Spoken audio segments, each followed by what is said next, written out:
사람들은 마음이 법을 만든다 그렇게 생각했답니다. 다시 말하면 마음이 담기지 않은 법은 제대로 된 법일 수 없다고 생각한 거죠. 그래서 언제나 법을 제정할 때에는 자기 자신의 마음을 잘 살펴보는 일이 우선이었다는 겁니다. 더더욱이 이 법을 만들 때 정말 백성들에게 유익한 것이 될 수 있었는지 없었는지 그 마음을 담고 있었다는 거죠. 백성에게 유익이 될 수 있을지 없을지 하는 그 마음이 담겨야 그 법이 나라를 올바르게 세울 수 있다 그랬죠. 그래서 마음이 담겨지지 않은 법을 가리켜 그들은 도법이라 그렇게 말했습니다.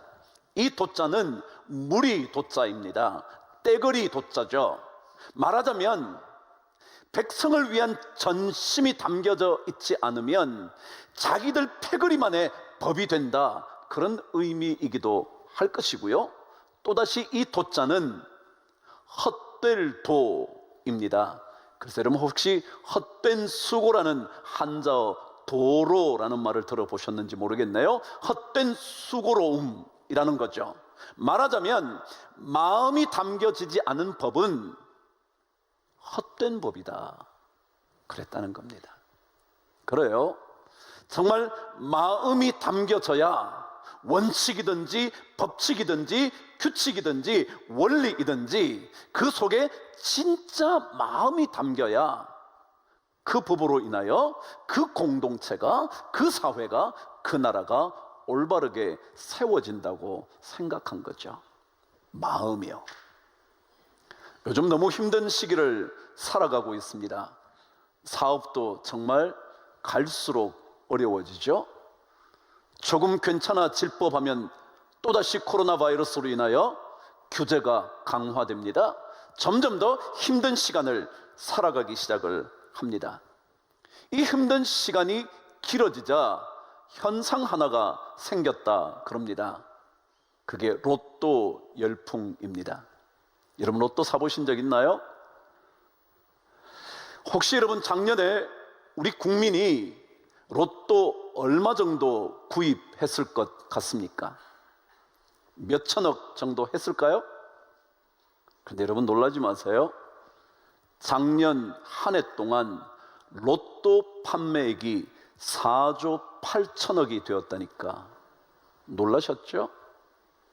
한 장에 1, 2천 원밖에 하지 않는 로또를 우리 국민이 4조 8천억 가까이 구입을 했다네요. 힘드니까 말이죠. 혹시라도 이 로또가 당첨이 된다면 더 나은 삶이 주어질지 모른다 생각이 돼서 말이죠. 그래서 그 쉽지 않은 확률 속에서 그들은 로또를 구입하기 시작했다는 겁니다. 기록에 보니까 로또 1등 당첨 확률이 얼마쯤 될 것 같은지 생각해 보신 적 있나요? 제가 대략 말씀을 드리죠. 820만 분의 1이랍니다. 820만 분의 1. 여러분 820만 번을 사시면 잘하면 될 수 있다는 거죠. 그런데요, 이 확률은요 어느 정도냐 하면, 여러분 벼락 맞아 죽을 확률 높은가요? 안 높죠. 그 확률이 428만 분의 1이랍니다. 근데 로또 1등 당첨이 이것의 2배 정도 800만 분의 1이라니 될 가능성이 별로 없죠. 그런데도 너무 힘든 삶으로 인하여 많은 사람들이 로또를 사기 위하여 줄을 서곤 한답니다. 아니 어떤 사람들은 집을 팔아 주식에 완전히 투자해버리기도 한다죠. 너무 힘들어서. 여러분 혹시라도 이 어려운 시기에 여러분과 제 마음이 어디로 향하고 있는지 한번 생각해 볼 필요는 있지 않을까요?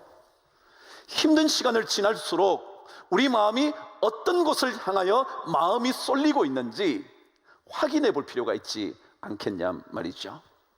신앙생활이라는 것은 하나님을 향하여 내 마음이 어떻게 움직이고 있는지를 살펴보는 것이 신앙생활 아닐까요? 하나님을 향하여 내 마음은 어떠한지,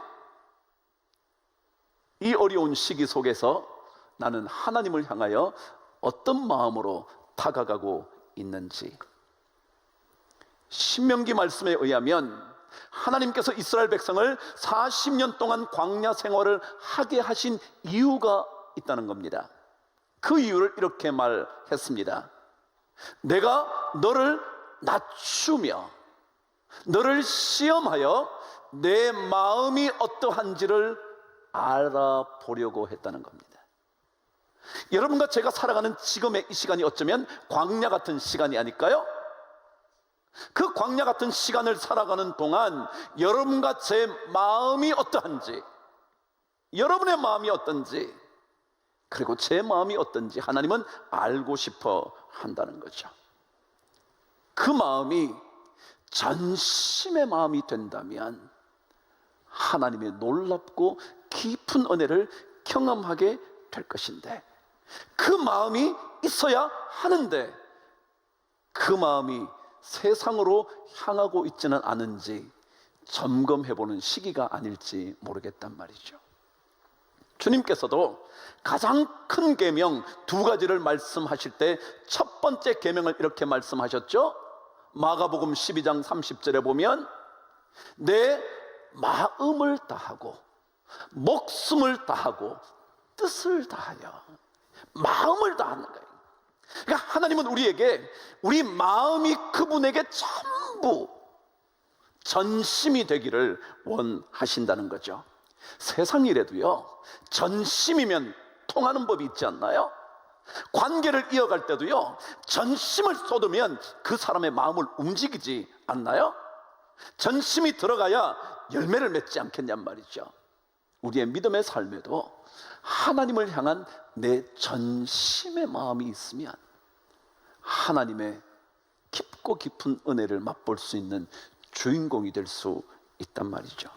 그렇다면 오늘 우리는 이 히스기야의 기도를 통하여 전심을 하나님께 드린다는 의미가 어떤 것인지, 여러분과 제 마음 전부를 드린다는 것이 도대체 어떤 의미를 가지고 있는지 오늘 말씀을 통하여 두 가지만 확인해 보려고 합니다. 16절 저와 함께 읽으시죠. 시작. 주여, 사람이 사는 것이 이에 있고 내 심령의 생명도 온전히 거기에 있사오니. 그렇습니다. 그럼 하나님께 전심을 드린다는 것은 내 삶 전부가 그분에게 달려 있다고 고백하는 거라는 거예요. 오늘 히스기야의 기도처럼 주여, 사람이 사는 것이 이에 있고 내 심령의 생명, 영혼의 생명도 온전히 거기에 있다, 주님께 달려 있다고 고백하는 그것이 전심을 드린다는 것입니다. 신앙인의 삶은 우리의 삶이 그분의 손안에 있다고 믿는 것입니다. 내 생명, 내 영혼의 생명까지 그분의 손에 사로잡혀 있다고 생각하는 것입니다. 오늘 16절 말씀에 이에 있고라고 말할 때 이에라는 단어는 히브리어 정확한 번역에 의하면 이러한 것들에 근거하여 라는 의미입니다. 이러한 것들에 근거하여, upon these things, 이러한 것들에 근거해서 이렇다. 다시 읽으면 주여, 사람이 사는 것이 이것들에 근거해서 존재합니다 라는 의미라는 거죠. 그럼 이것들이 뭘까요? 15절 말씀에 이렇게 기록되어 있습니다. 주께서 내게 말씀하시고 또 친히 이루셨사오니. 말씀하시고 친히 이루셨사오니, 이 두 가지 these things, 이 것들, 하나님이 말씀하시면 되는 줄 아는 거예요. 하나님이 말씀하셨으면 반드시 이루실 줄 아는 거예요. 그것에 내 모든 인생이 달려 있다고 고백하는 거죠. 주님이 말씀하셨다면 헛된 말이 아니라 반드시 이루어질 것이라고 믿는 거기에 여러분과 저의 인생이 달려 있다고 말하는 거죠. 지난 시간 우리는 7절에서도 그런 말씀을 함께 읽었습니다. 이렇게요. 곧 여호와께서 하신 말씀을 그가 이루신다는 증거이니라. 하신 말씀 그대로 이룬다는 거예요. 여기에 모든 것이 달려 있다고 말하는 겁니다. 하나님의 말씀하심과 하나님께서 온전히 이루심에 대한 분명한 고백. 그래서 내 인생의 모든 순간이 주님의 손에 달려 있다고 말하는 그것을 가리켜 우리는 전심을 하나님께 드리는 거다. 그것이 바로 벽을 향하고 어떠한 것도 내 눈을 돌리지 않겠다고 드렸던 히스기야의 기도의 내용이라는 겁니다. 그럼 우리나라 여자 골프가 참 대단하다고 제가 몇 번 말씀을 드렸죠. 작년에 세계 랭킹 1위로 마감했던 선수가 있었습니다. 한국 선수입니다. 이름을 들어보셨을는지 모르겠네요. 고진영이라는 선수였습니다.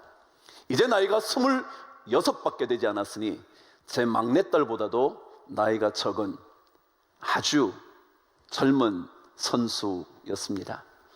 미국에 건너간 지 3년밖에 되지 않았는데 최고의 선수가 된 거죠. 작년 마지막 경기 때 그녀가 우승을 함으로 인하여 다시 한번 랭킹 1위 자리를 확고하게 지켜냈습니다. 근데 그녀가 우승을 하고 난 다음 우승 인터뷰를 했는데 그곳에서 그녀가 진짜 하고 싶었던 얘기를 했습니다. 그분이 나의 모든 계획을 짜고 계신다고. 내가 아니라고. 나는 하는 것이 아무것도 없다고. 그분께서 모든 것을 하신다고. 3년밖에 되지 않았으니 그리 유창한 영어는 아니었지만 그녀는 하고 싶은 이야기를 다 얘기를 했습니다.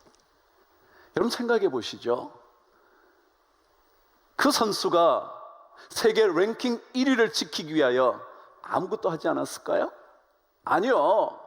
누구보다도 더 열심히 훈련했겠죠. 멘탈, 정신력을 기르기도 하고요.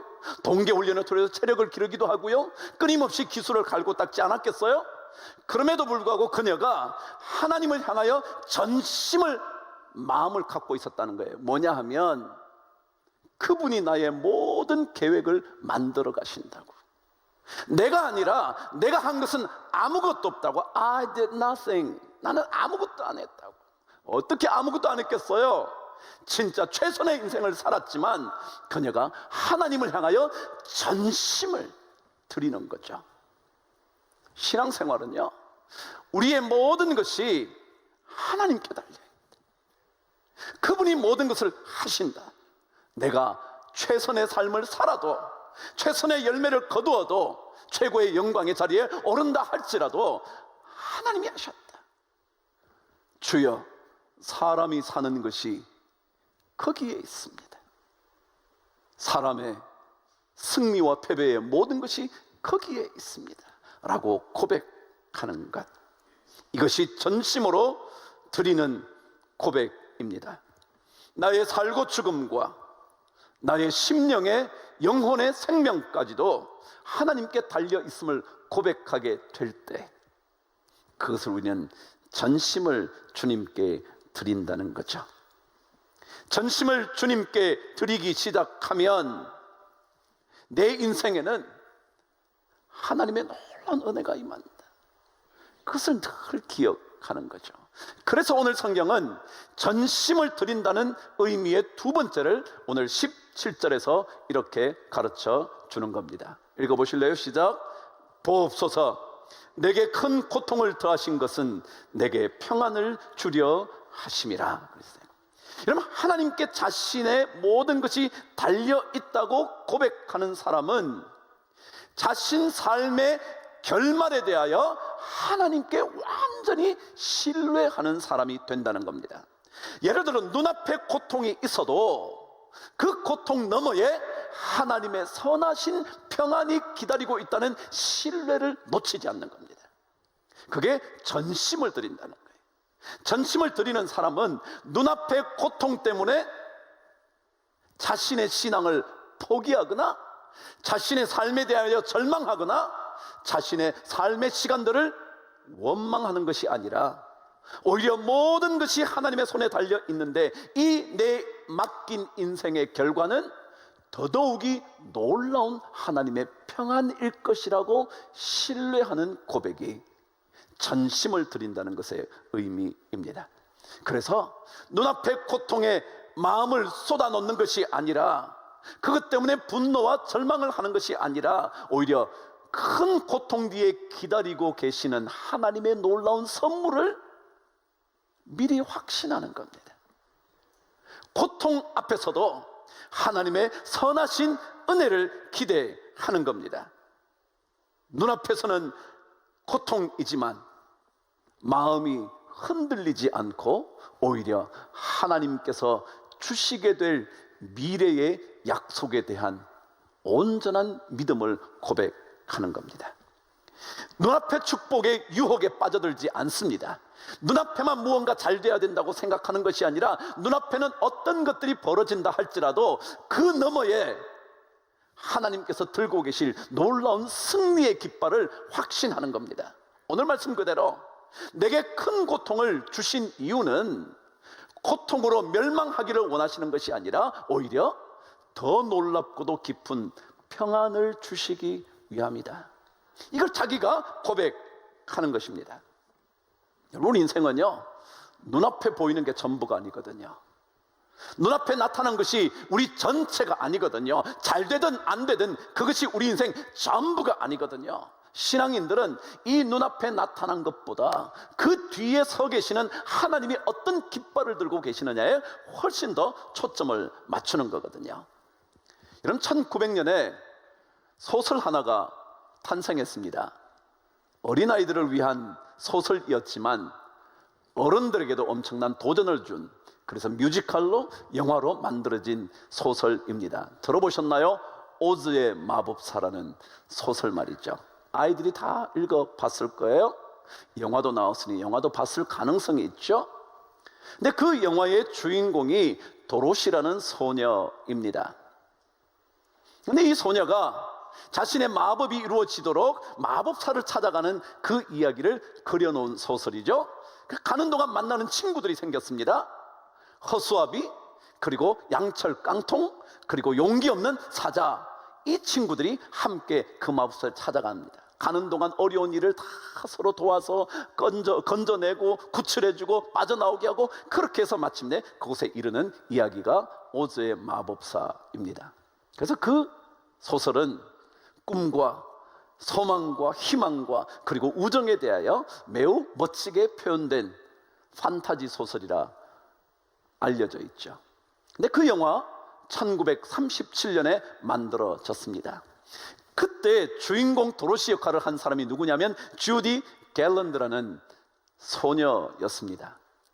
이 영화 하나로 주디 갤런드는 최고의 스타가 됩니다. 그런데 그녀의 인생의 비참한 이야기를 적어놓은 글들을 보게 됐습니다. 그녀가 최고의 스타가 되었지만 그 최고의 스타가 되는 그 순간부터 그녀는 이미 삶이 무너지기 시작했다는 기사였습니다. 내용은 그랬습니다.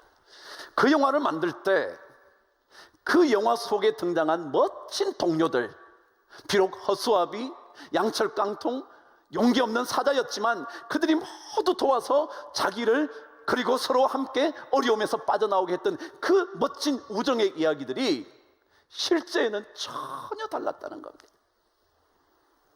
영화 촬영 도중에 쉬는 시간만 있으면 주디 갤런드를 얼마나 고통스럽게 했는지 그때부터 이미 죽음을 생각할 정도였다니 상상이나 되시냐 말이죠. 영화 속에서는 그렇게 좋은 동료들이 그 영화 촬영만 끝이 나고 나면 마치 죽이려고 달려드는 마귀처럼 느껴졌다는 겁니다.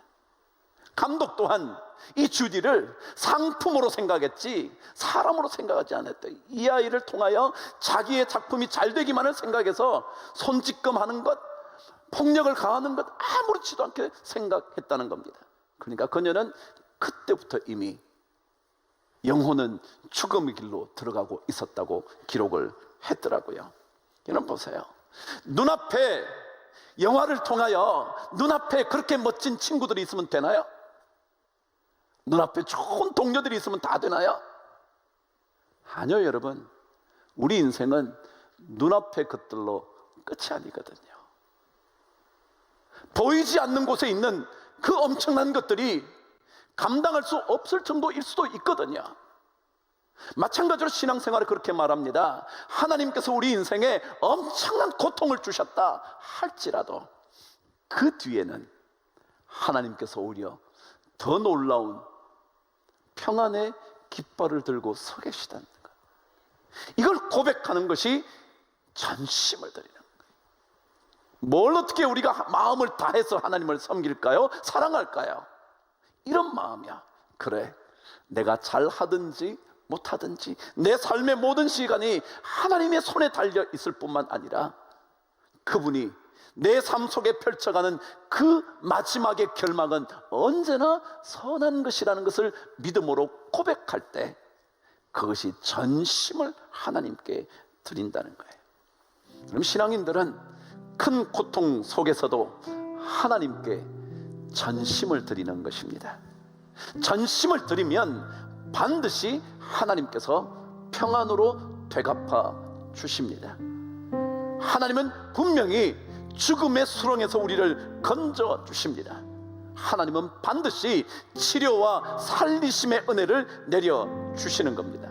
신앙의 삶은 전심의 마음을 하나님께 드리는 훈련의 과정입니다. 잘 될 때에도 하나님께서 이것을 이루셨지, 내가 한 것은 아무것도 없지, 그분이 모든 계획을 준비하고 계시지. 그리고 당장 눈앞의 고통을 보면서도 아니야, 하나님은 더 놀라운 은혜의 깃발을 들고서 계시는 거야. 이 고백을 드리는 것, 이 과정이 우리 믿음의 과정일 겁니다. 전심을 그분께 드리면 우리는 더 깊고 깊은 은혜의 세계에 들어갑니다. 그분이 약속하신 것, 말씀하신 것 그대로 이루시는 분이기 때문에 그렇습니다. 저는 그런 은혜를 우리 모든 성도들이 넉넉하게 받으시게 되기를 주의 이름으로 축복합니다.